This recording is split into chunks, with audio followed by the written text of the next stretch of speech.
suis Gala Hernandez Lopez. Je suis une artiste, chercheuse et réalisatrice espagnole.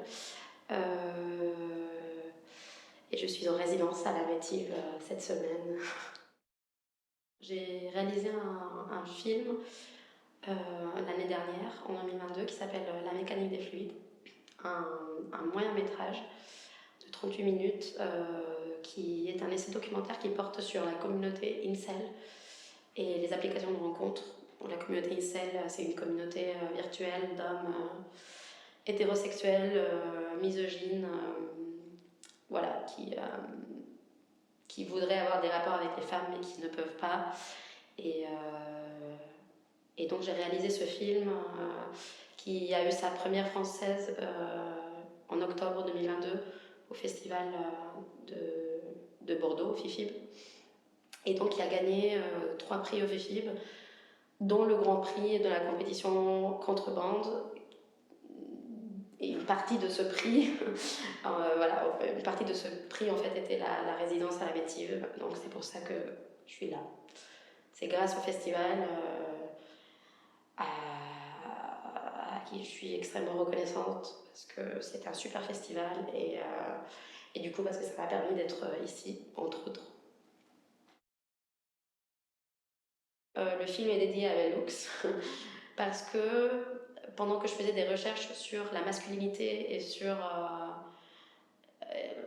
la masculinité en fait par rapport à cette communauté, j'ai lu un livre de Velux qui s'appelle La volonté de changer, qui porte sur la masculinité. Et ce qui m'a vraiment touchée de ce livre et ce qui a vraiment marqué mon approche dans le film, c'est qu'elle est capable, donc Velux qui est une écrivaine féministe afroféministe, qui est décédée d'ailleurs, c'est pour ça aussi que le film lui est dédié, parce qu'elle est morte pendant que je faisais le film.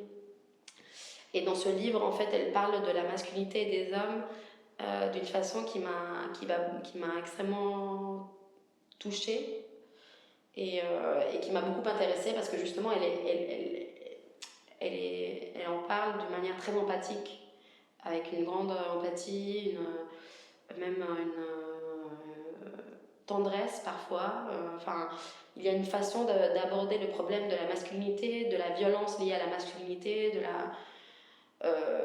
de sa propre souffrance en tant que femme, de comment elle a subi, enfin aussi la masculinité, etc. dans sa vie, qui m'a beaucoup touchée et que j'ai voulu reprendre un peu, enfin cette approche-là. J'ai voulu un peu émuler cette approche dans mon film. Voilà.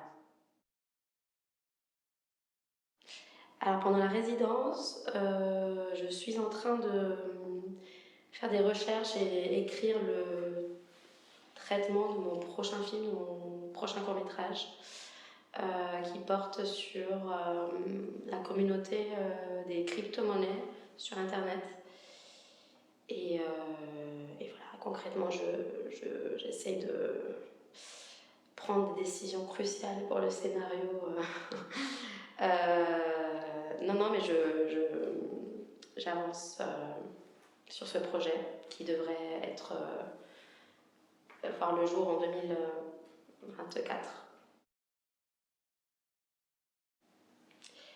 Les lieux de création sont extrêmement importants parce que malheureusement les artistes, souvent on a des emplois du temps très chargés parce qu'on doit combiner plusieurs activités pour pouvoir survivre parfois. Et du coup, c'est très important d'avoir les moyens matériels et des conditions matérielles pour travailler de manière tranquille, posée, avec du temps et un espace pour pouvoir se concentrer sur un projet. Et un espace-temps aussi, du temps consacré à un seul projet. Voilà, je pense que la question de l'attention et de la concentration est cruciale. Et voilà, et moi personnellement, d'habitude, quand je suis chez moi, du fait aussi de vivre dans une grande ville, t'as plein de sollicitations qui finissent par te distraire en fait. Et et j'ai du mal à avancer dans mes projets. Et je pense que c'est extrêmement important de prendre le temps voilà, de s'isoler, d'être seul avec soi-même et d'entrer en dialogue avec soi-même pendant quelques jours pour pouvoir avancer, écrire, produire, créer, réfléchir, etc. Donc c'est très important pour moi. Je suis extrêmement contente de pouvoir me balader, prendre le temps de justement d'écouter le silence qui entoure ce lieu, qui est rare pour quelqu'un qui vient de Paris. Et, et voilà, de rencontrer d'autres artistes, de partager sur nos projets respectifs. Voilà, je pense que c'est un lieu rare, précieux, à chérir.